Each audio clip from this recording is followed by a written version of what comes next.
खुदा के साथ में क्या करना पड़ेगा? हाथ से हाथ मिलानी पड़ेगी, कंधे से कंधा मिलाना पड़ेगा, दिल से दिल जोड़ना पड़ेगा और कहना पड़ेगा प्रभु मैं तेरे पास आता हूँ, मुझे तेरे प्यास लगी है। Hallelujah, hallelujah. गीत है ना, प्यास लगी मुझे मेरे यीशु की, प्यास लगी मुझे मेरे यीशु की, देखने तरसे नयन। Hallelujah, hallelujah. जिस दिन इसका चेहरा देख पाए आप तो ऑटोमेटिकली अमर हो जाओगे। क्या हो जाओगे? अनंत जीवन आपका है। स्वर्ग राज्य 1000 साल का राज्य है, इसमें आप चले जाओगे। लेकिन देखिए, इसको प्राप्त करने के लिए एक ही मार्ग है ना, लेकिन ये 1000 मार्ग आपके लिए खोल के रखा है। सारे स्रोत को आपको क्या करना पड़ेगा? बंद करना पड़ेगा, स्टॉप इट करना पड़ेगा इनको।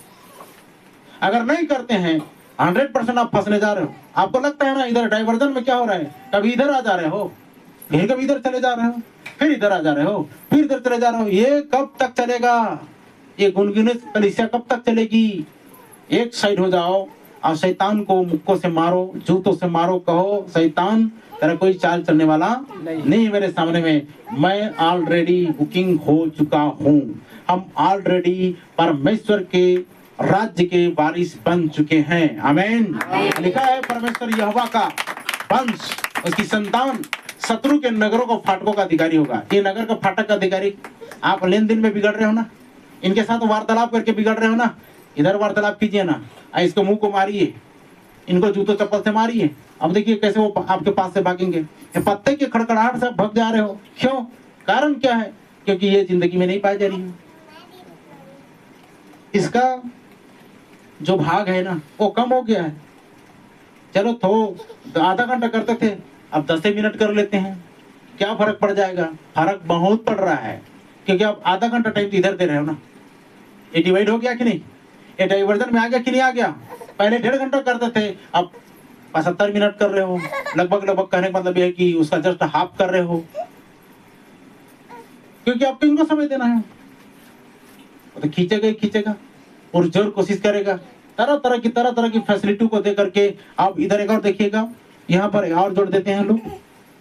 ये क्या बोलते हैं, इंस्टाग्राम,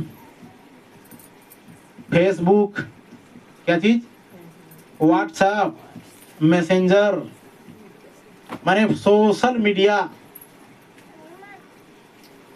ये ऑल फैसिलिटी को क्या करके रखा है इसने? खोल के रखा है। लेकिन हाँ,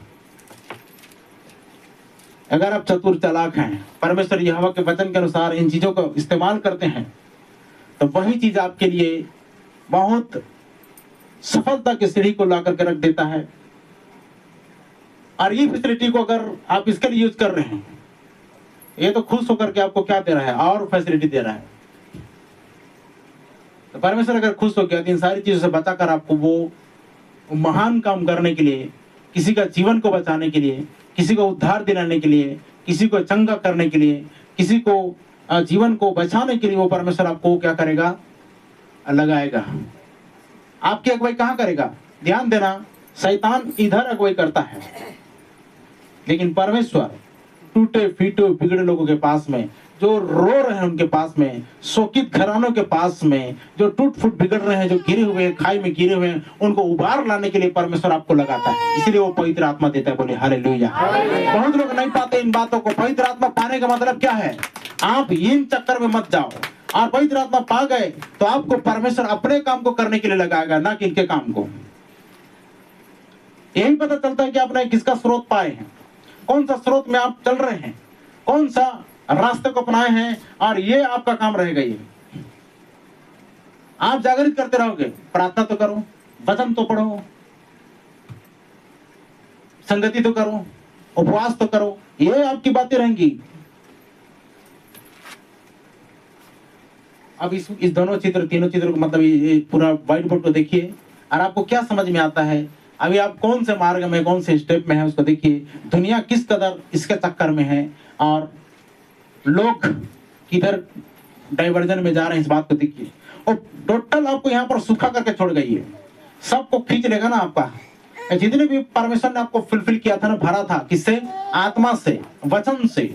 और हिम्मत से, आराधना से, उपवास से, संगति से, वचन से जो कुछ भरा हुआ था, ये सब क्या होता चला जा रहा है? वो खींच रहा है।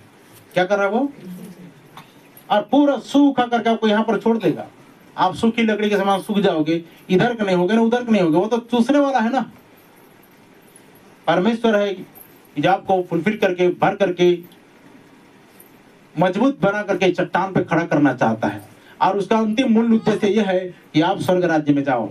और इसका अंतिम मूल उद्देश्य यह है कि वो आपको इन सब के चक्कर में ले जाके कहाँ छोड़ना चाह रहा है? अपने साथ लेना चाह रहा है ना। सही है? ये सब करके नरक जाओ, आप परमेश्वर बोलता है ये सब करके मेरे साथ स्वर्ग में आओ। आमीन। आपको नीचे जाना है कि ऊपर जाना है? ये आपके ऊपर में डिसीजन, आपके ऊपर में निर्भर करता है, आपके ऊपर में डिपेंड करता है कि आप किसका चुनाव करोगे। आज किसका वोट करोगे? क्रूस हमारा वोटिंग चिन्ह। हालेलुया। वोट देंगे कि नहीं देंगे? आप किसका प्रपोजल लोगे? देखिएगा आपके सामने में ये सारी चीजें हैं, तो समझ में आया? ऐसा ही वो तो कर रहा है। और जब ये खींच लेगा ना, ये इन सारी चीजों को देकर के खींच लेगा, तो ये एक भी स्पिरिचुअली आपके अंदर में नहीं आएगी। आपको लगेगा क्या मेरा माइंड काम नहीं कर रहा है। कहाँ से काम करेगा भाई? सब सिस्टम को ठीक किया था इसने, परमेश्वर ने, है ना। लेकिन इधर से क्या आ गया? एक वायरस आ गया। अब वो वायरस क्या कर रहा है? प्रार्थना करने नहीं दे रहा है। और ये सांसारिकता क्या कर रहा है? आपको आराधना करने। और ये लालच क्या कर रहा है? आपको उपवास करने। ये क्या बोलते हैं, फैशन और ये पदवी क्या कर रहा है? आपको संगति करने। क्योंकि उधर ले जा रहा है ना, जस्ट अपोजिट में ले जा रहा है। उसके बाद क्या वचन पढ़ने नहीं दिया जा रहा है, क्योंकि ये तो और कुछ पढ़ा रहा है आपको। क्या पढ़ा रहा है? टेलीविजन पढ़ा रहा है। क्या पढ़ा रहा है? सीरियल पढ़ा रहा है, शान शौकत पढ़ा रहा है, यूट्यूब वीडियो पढ़ा रहा है, और तरह तरह की फैसिलिटीज को ये क्या कर रहा है? ये पढ़ा रहा है ना। तो वचन कहाँ से पढ़ने के लिए आपको आएगा? इससे आत्मा मजबूत होती है, इससे आत्मा दुर्बल होती है, कमजोर होती है, इससे कुरूप होते हैं, इससे रोग बीमारी आती है। और मैंने क्या बताया, जैसे आप परमेश्वर के मार्ग में बढ़ते हैं, एक गवाही है ना, 5-6 महीने से, साल भर से मैं हमका दुकान में काम करने जाना, कोई तकलीफ नहीं, कोई तकलीफ नहीं। आपका भी ऐसा अनुभव होगा। आप संसार में जाते रहिए, बिना रुकावट का बेधड़क चल सकते हैं। लेकिन जैसे ही परमेश्वर का मार्ग अपनाना शुरू किए, पड़ोसी दौड़ पड़ते हैं और रुकावटें आनी शुरू हो जाती हैं, शरीर में दर्द पीड़ा शुरू हो जाता है। ये कहां से आ रहा है सारी चीजें? मैं तो बोलता हूँ ये इधर चलने के लिए रुकावट डरा रहा है। आपको रौंदना कुचलना चाहिए, 2 दिन नहीं सही, बिस्तर में पड़ जाओ, लेकिन याद रखिए आपको इसका मुंह काला करना है, शैतान का। परमेश्वर को जय देना है। आमीन। खुद भी जय पाना है, और शैतान को वो ये बोलना है, तेरा प्रपोजल में लात मारती हूँ, मेरे सामने से क्या हो जा, तू चला जा। तो समझ आ रही है? इस आल फैसिलिटी को ले दे करके रखा है ना, आप इसकी मत सुनो। अगर सुनेंगे तो भ्रष्ट होंगे, सुनेंगे तो अंजीर के पत्ते जोड़ने पड़ेंगे, सुनेंगे ये अधमुआ करके छोड़ेगा आपको, ये तरह तरह की फैसिलिटीज दे करके, और इधर करते हैं, इधर आते हैं, ये आपको 100% स्वर्ग राज्य में जाकर छोड़ेगा। बोले हालेलुया। और छोड़ेगा नहीं, वो आपके संग में राज्य भी करेगा। आमीन। आप ही उन सारी चीजों का उत्तराधिकारी होगे। वो वापस आते हैं, इसको बार बार अभी अपने दिमाग में रिवीजन कीजिए कि हम किस कदर कहाँ हैं। वापस आते हैं, हम पढ़ रहे थे यह 47 के 12, दानियल 4 का 12 पढ़िए।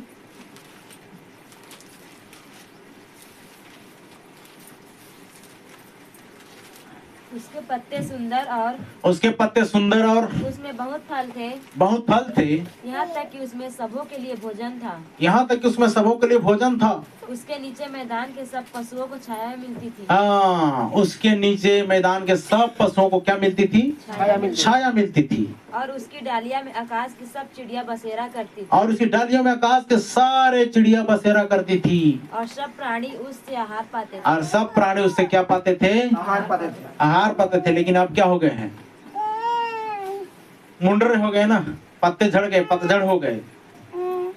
दानियल 4:14, 12 पढ़ रहे थे, 14 पढ़िए। उसने ऊंचे शब्द से पुकार कर यह कहा, उसने ऊंचे शब्द से पुकार कर यह कहा, वृक्ष को काट डालो। ओहो, किसको काट डालो? वृक्ष को। क्यों? ऊपर अभी आपने पढ़ा वृक्ष को काटो, क्योंकि उसमें ना तो फल लग रहे हैं, ना पत्ते आ रहे हैं, ना वो कोई फलदायी वृक्ष बन रहा है, ना कोई छायादार घानादार वृक्ष वाला, वो छांव देने वाला ये छायादार वृक्ष बन रहा है, कुछ नहीं हो रहा है। इसलिए क्या करो? नया नियम अगर देखोगे तो क्या लिखा कि प्रभु इस वृक्ष को और 1 साल तो रहने दे, अगर नहीं फले तो क्या करना? तो काट डालना। ये क्यों जगह को रोका रहेगा? वो ये क्यों व्यर्थ हमें यहाँ पर टांग अड़ाता रहेगा? इसलिए काट डालो। आगे बढ़िए। उसकी डालियों को छाट दो, और उसकी डालियों को छाट दो, उसके पत्ते झाड़ दो, उसके पत्ते झाड़ दो, और उसके फल बिखरा डालो, और उसके फल को छितरा दो, बिखरा डालो, पशु उसके नीचे से हट जाए, पशु उसके नीचे से हट जाए, और चिड़िया उसके डालियों पर से उड़ जाए, और चिड़िया उसके डालियों पर से क्या हो जाए?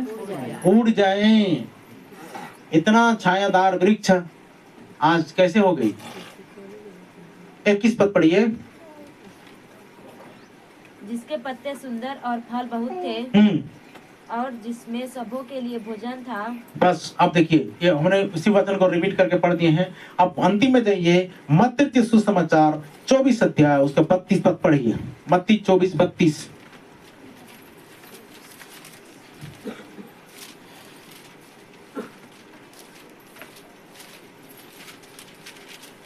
अंजीर के पेड़ से यह दृष्टांत सीखो, अंजीर के पेड़ से यह दृष्टांत सीखो, जब उसकी डाली कोमल हो जाती, जब उसकी डाली कोमल हो जाती और पत्ते निकलने लगते हैं, और पत्ते निकलने लगते हैं, तो तुम जान लेते हो कि इसमें निकट ग्रीष्म काल निकट है।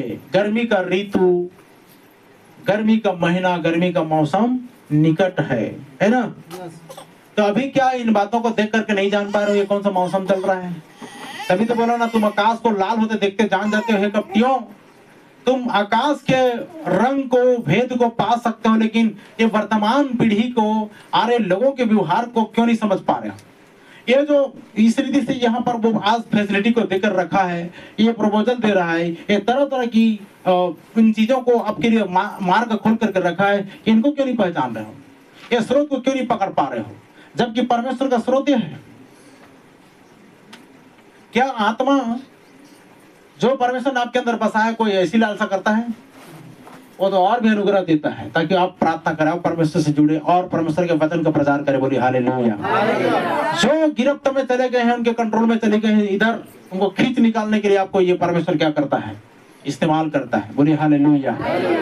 न कि आपको इधर जाने के लिए। उसने आपको धोया, शुद्ध किया, चट्टान पर खड़ा किया ताकि उसके आप मार्ग में चले, उसकी गवाही को दें।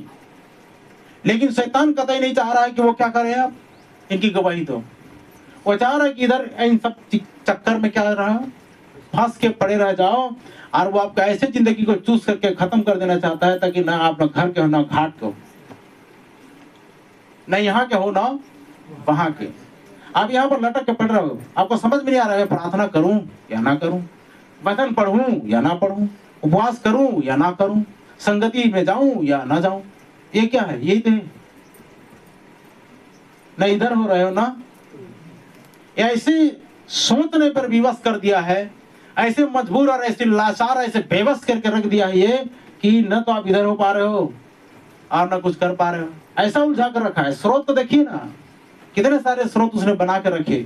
इस स्रोत में से एक भी ऐसा नहीं है कि आपको नहीं चाहिए। चाहिए, चाहिए ना। अभी हम क्या पढ़ रहे थे? ये लालच में पैसा भी आ जाता है कि नहीं?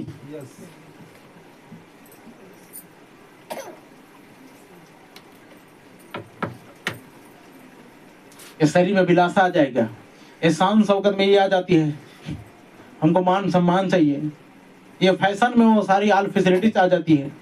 ये सारा चीज संसार में आप तो जान रहे हो क्या समाज है, ग्राम है, तरह तरह की बातें हैं। वे आपको कुछ नहीं बोलेंगे। आपकी माँ, आपके पिताजी कुछ बहुत सारी बात बोलेंगे। जब आप इधर जाओगे, इसमें रहोगे तो कुछ नहीं बोलेंगे। जैसा कर रही है बढ़िया कर रही है। इधर पाप में गिरे भी क्यों रहेंगे, व्यभिचार भी क्यों ना होता रहेगा कि फिर बोलेंगे हमारी बेटी बढ़िया कर रही है। वाह, कितना सपोर्टिंग सिस्टम है। किसका सपोर्ट कर रहे हो आप? लेकिन इसमें तो आ गए, उसमें बोलेंगे नहीं तो हित के लिए, तेरे लिए इतना नियम है मसीहत का और बाकी के लिए नहीं है। उन लोग तो ऐसा कर रहे हैं, उन लोग तो ऐसा कर रहे हैं। ये कंपेयर शुरू हो जाता है इधर, क्योंकि वो खींचना चाह रहा है। ये 100% आपको इधर चलाने के लिए परमिशन नहीं दिया जा रहा है। इसीलिए मैं बोल रहा था, शरीर में परेशानी, मन में परेशानी, पीड़ित होना शुरू हो जाता है, तरह तरह की तकलीफें आनी शुरू हो जाती है। आप किसकी सुन रहे हो प्रिय भाई बहन?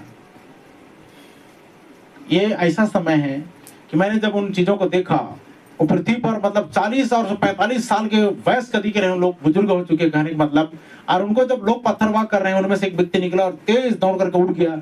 मतलब वो कलीसिया रैप्चर में जा रही है। और ग्रीन चीज को जो सिग्नल दिया जा रहा है, वो संकेत है इस बात का कि प्रिय भाई बहन, अब आपके लिए भी जीवन आ रहा है। बोलिए हालेलुया। समझ में आ रहा है? हम लोग समय के अभाव में इन बातों को नहीं बता पाते।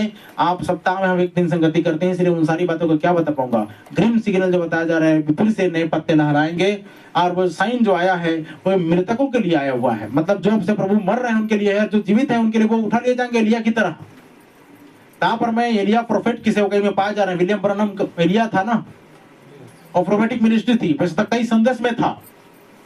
तो आपके मेरे पास में जो आए हो आप काल का संदेश, इसमें आपको स्वर्ग राज्य में रेप्चर में जाने के लिए तैयार किया जा रहा है। आमीन। अगर आप इस बात को, इस सौभाग्य को नहीं समझ पाएंगे तो आप यहाँ पर उलझ के रह जाएंगे। और अभी आपने देखा कितने सारे वचन, वो कैसे हो जाएंगे, वो काटे जाएंगे, आग में झोंके जाएंगे, और उसका जला जाना ये है, क्या है?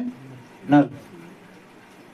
शैतान और उसके दूतों के लिए तैयार की गई। इसकी सुनेंगे तो यहाँ पर जाएंगे, अगर इसकी सुनते हैं तो स्वर्ग राज्य में जाएंगे। बोले हालेलुया। अब फैसला आपके हाथ में है। आमीन। किसके हाथ में है? आपके और हमारे हाथ में है। आपको क्या डिसीजन लेना है, आपको क्या चुनाव करना है, आपको किसका वोटिंग करना है, ये यहाँ पर बातें आती हैं।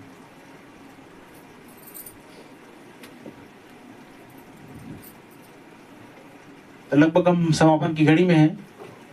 मैं यही आपको समझाना चाहूंगा, यही बोलना चाहूंगा। और आप क्या कहते रह जाओगे पता है, अरे कितना गजब का फ्रेंडशिप है, लेकिन आपको पता थोड़ी ना है। और फ्रेंडशिप का नकाब को उतार के देखिए, और रंगों के लिपा पोती वाले वो कॉस्मेटिक क्रीम को निकाल के देखिए, तो वहां पर भेड़िया नजर आएगा। क्या नजर आएगा? अरे ये तो बहुत खूंखार भेड़िया है, जो इस मासूम से चेहरे के अंतर्गत छिपा हुआ है और खाल को ओढ़ा हुआ है, और जो उस खाल को नोच कर देखते हैं, उगाड़ कर देखते हैं, तो बहुत बड़ा खूंखार शैतान है, जो आपको खींच लेने के लिए संसार में, शरीर में और ये लालच में, सारी चीजों में क्या कर रहा है? वो लालच देते के धीरे धीरे क्या कर रहा है आपको, और आप टोटल भूल गए, ये इन चीजों को भूल गए। और उसने क्या कर लिया? बाजी मार लिया, हर चीज को कंट्रोल करना शुरू कर दे रहा है। लेकिन परमेश्वर का धन्यवाद हो कि सही समय पर पहचान करके क्या करता है पता है? ये छुड़ाने का प्रयास करता है, क्योंकि निकट कुटुंबी लिखा है, छुड़ाने वाला परमेश्वर। बोले हालेलुया। अगर आपसे प्यार करता है तो छुड़ाने के लिए क्या करता है? वचन दे रहा है। आज आपको इसको सार्वभौमिक विधि से, ये संपूर्ण विधि से वचन को अपने जीवन में लेना है, और आपको डिसीजन चेंज करना है। अगर नहीं किए, इधर फंस के रह जाओगे। बराबर उसके नुमाइंदे बन के, बराबर उसके हुकूमत का पालन करके आप इन सारी चीजों को प्राप्त करके यहाँ पर चले जाओगे। हमने इतना मेहनत क्या किया, इतना मेहनत करने के बावजूद भी उधर चले जाएंगे जैसा लगता है। नहीं, आप विश्वास करते बोल रहे थे, कर्म किधर है? आपको कर्म में पता चलना चाहिए, कर्म बताना चाहिए कि हाँ हम ये कर्म को किए चले जा रहे हैं, इन कर्मों को कर चले जा रहे हैं, ये कर्म दिखाते हैं, ये कर्म बताते हैं। बराबर आपकी जिंदगी में प्रार्थना है, आराधना है, उपवास है, संगति है, वचन है, ये है या नहीं है? इसको देखिए, क्योंकि इसके लिए ये कर्म करना पड़ता है, और इसके लिए ये टोटल छोड़ो, ये सब कर्म करो। 24 घंटे इधर समय दो, बोलते रहते ना, ते प्लान ले प्लान ते प्लान ले प्लान। भाई मैं बोलता हूँ, ले वचन दे वचन, ले वचन दे वचन होना चाहिए। बोले हालेलुया। क्या होना चाहिए? बोल रहे ले प्लान दे प्लान ले प्लान दे प्लान। अरे भाई क्या लगा रखा है भाई इधर।